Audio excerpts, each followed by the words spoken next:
오늘 판결 결과에 대해서 한 말씀 부탁드립니다. 참담합니다.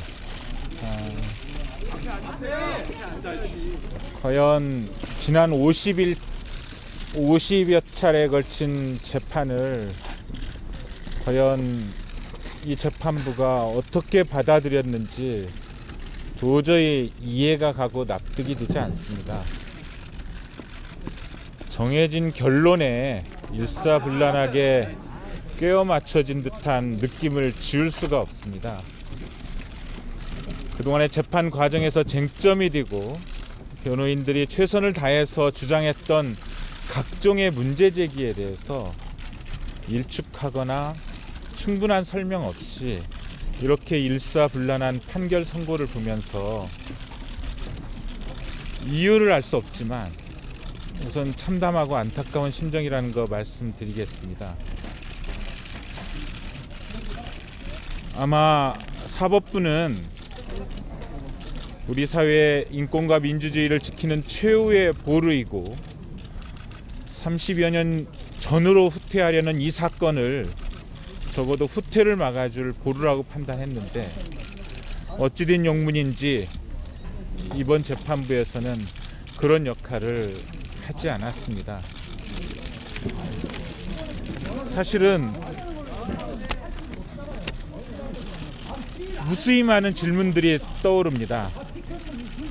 재판 과정에서도 확인되었듯이 폭동을 결의한 다음에 자녀를 데리고 백두산 관광을 갔다 왔는데 이게 어떻게 내란 음모일 수 있는지, 내란 음모의 현장에 있었다는 국정원 협조자도 공개 수사를 시작한 당일 뉴스를 보고 내란 음모 혐의인 줄 알았다고 했는데 어떻게 이렇게 내란 음모가 될 수 있는지, 또 내란 음모라는 5월 12일 모임이 있은 지 2개월이 지난 후에도 국정원은 여전히 국보법 사건으로 영장 신청을 했고, 그리고 5월 12일 강의 녹취록을 들은 이후에도 문제가 됐던 해화전역이나 한전이나 기관시설의 보안을 강화하라고 전화 한 통, 공문 한 통 보낸 적이 없는데 국가안보를 책임지는 그 국가기관이 5월 12일에 내란 음모의 현장이었다고 한다면 최소한의 국민들의 안전을 위해서라도 전화 한 통이나 공문 한 통을 통해서라도 안전조치를 취했어야 되는데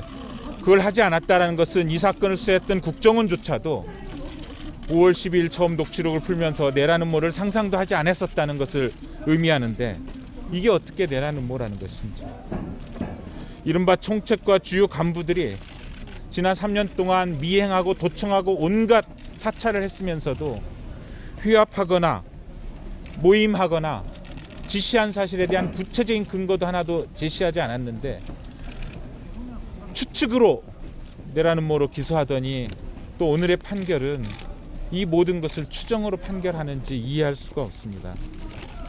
결음은 한 장 없고 구체적인 계획 하나 없고 그거에 대한 구체적인 실행 계획을 입증한 사실이 없는데 그게 어떻게 내란 음모가 될 수 있는지, 참석자의 반이 여성이고 또 남성들 중에 절반도 군대에 갔다 오지 않은 사람들이고 그들이 한 얘기 중에 뜬구름 잡는다는 얘기를 스스로 실토하고 있는데 왜 그거에 대해서는 아무런 이런 방구도 없는지,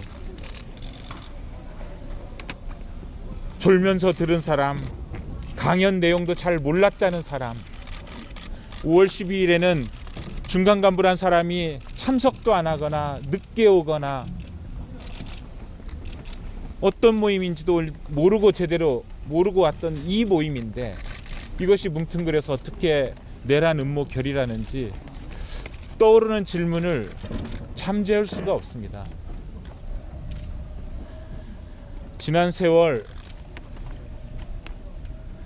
불임 사건은 33년에 걸쳐서 진실이 밝혀졌고 강기훈 유서대필 사건은 23년이 걸렸습니다.